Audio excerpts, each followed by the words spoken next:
मौलाना फजलुर रहमान अचानक आपके सामने आ जाए रोड पे, मार्केट पे या कहीं भी, तो आप क्या करेंगी अचानक? ताऊज़ और तस्मिया पढ़ने के बाद ला हौला वला कुव्वता इल्ला बिल्लाहिल अलीय्यिल अज़ीम पढ़ के भाग जाऊंगी वहाँ से।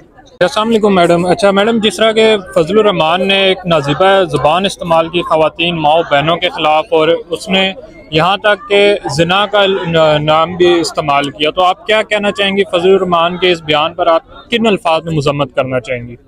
मैं तो बहुत मुझे अफसोस हुआ कि इनके नाम के साथ मौलाना लगा हुआ है। आप ये देखें कि मौलाना का काम क्या होता है कि दीन की तबलीग करना, लोगों को अल्लाह के दीन की तरफ दावत देना, और दावत देने का कहा गया है कि बड़े मतलब कि एक तरीका होता है, ज़ुबान की गुफ्तगू होती है, यही ज़ुबान है जो इंसान को अर्श और फर्श पर बिठाती है। आप ये देखें कि अल्लाह पाक ने औरत को क्या मुकाम दिया ना, कि जन्नत जिसके पीछे दुनिया भागती है, अल्लाह ने उठा के माँ के कदमों के नीचे रखी है। और मौलाना साहब ने ऐसी ज़ुबान इस्तेमाल की, मौलाना साहब ने ऐसी ज़ुबान इस्तेमाल की कि उसको सेंसर करके टीवी पे दिखाया जा रहा है। यानी कि बच्चों के साथ, बीवी बच्चों के साथ आप बैठ के ये चीज़ नहीं देख सकते औरत के ऊपर, जबकि उनके घर में खुद खवातीन मौजूद हैं। उन्होंने सब औरतों को एक ही तराजू में गिन दिया। अफसोस है अगर ऐसे मौलाना होते हैं तो अल्लाह ताला मैं तो यही कहूँगी, ये तो फितने का दौर है, और इस तरह के मौलाना जिनके खून से बद और कीड़े निकलते हैं, ये तो उस किस्म के दौर में हम लोग बैठे और अपनी अपनी आंखों से देख रहे हैं कि इब्लीस कैसे होते होंगे। अच्छा मैडम, आप खुद भी एक दीन की तालीम देती है, और यही काम मौलाना फजलुर रहमान का भी है, तो जब एक मौलाना जिसके नाम के साथ मौलाना लगता है और वो इस तरह की बात करे माओ बहनों के खिलाफ, तो इस पे आप क्या कहना चाहेंगी मजीद? इस पर ये कहना चाहूँगी, जो इस्लाम और मुसलमानों का जो रेपुटेशन ख़राब हुई है ना, वो इन्हीं लोगों की वजह से ख़राब है। क्योंकि दीन का, इस्लाम का काम, मौलाना का काम ये होता है कि वो एक खुद रोल मॉडल बने। सबसे पहले वो दीन पर खुद अमल करें, उनको देखकर लोग जब इम्प्रेस होते हैं फिर वो दीन की तरफ आते हैं, वो कहते हैं जी अच्छा उलमा कराम ऐसे होते हैं। आप अंदाज़ा करें कि काम उलमा कराम का ये है, और ये किस किस्म का मैसेज सेंड कर रहे हैं इंटरनेशनली लेवल के ऊपर।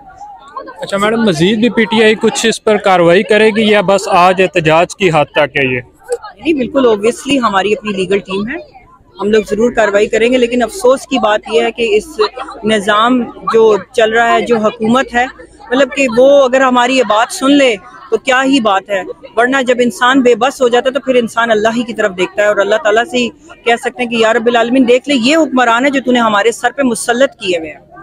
अच्छा मैडम, आखिरी क्वेश्चन, जो आज़म स्वाति पर जिस तरह से जुल्म हुआ और उन्हें भी इस टाइम गिरफ्तार किया गया, आप उनके हवाले से क्या कहना चाहेंगे? किन अल्फाज में मज़म्मत करना चाहेंगे? बहुत तकलीफ दे बात है। नबी सल्लल्लाहु अलैहि वसल्लम की हदीस का मफ़हूम है, जो कि मैं अपने अल्फाजों में आपको बताती हूँ, कि जो इस उम्मत के बुजुर्ग हैं ना, जिनके बाल सफ़ेद हैं, उनकी वजह से अल्लाह पाक ने ना अब जो है ना उम्मत को रिज़्क़ अता फरमाता है, हयाती अल्लाह पाक को।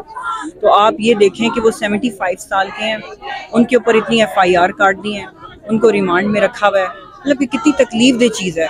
अगर हम लोग आज जुल्म के खिलाफ ना बोले ना, तो कल हम पर भी अल्लाह का अजाब आएगा, और अल्लाह ताला हमें इस चीज़ से बचाए। अच्छा मैडम, आखिरी क्वेश्चन, आप रोड पर जा रही हैं, अचानक आपके सामने मौलाना फजलुर रहमान आ जाए, तो आप क्या करेंगी उसके साथ? मैं उनको देख के तो भाग जाऊंगी। मैं कहूँगी ऐसा बंदा जो इतनी गलत गुफ्तगू इस्तेमाल करता है, उसके सामने तो आना ही मेरे लिए जो ना तौबा इस्तग़फ़ार एक गुनाह है। तो I would just hide my self somewhere. Thank you. अच्छा मैडम, मेरा लास्ट क्वेश्चन है, अगर मौलाना फजलुर रहमान अचानक आपके सामने आ जाए रोड पे, मार्केट पे या कहीं भी, तो आप क्या करेंगी अचानक? ताऊज़ और तस्मिया पढ़ने के बाद ला हौला वला कुव्वता इल्ला बिल्लाहिल अलीय्यिल अज़ीम पढ़ के भाग जाऊंगी वहाँ से। Thank you ma'am.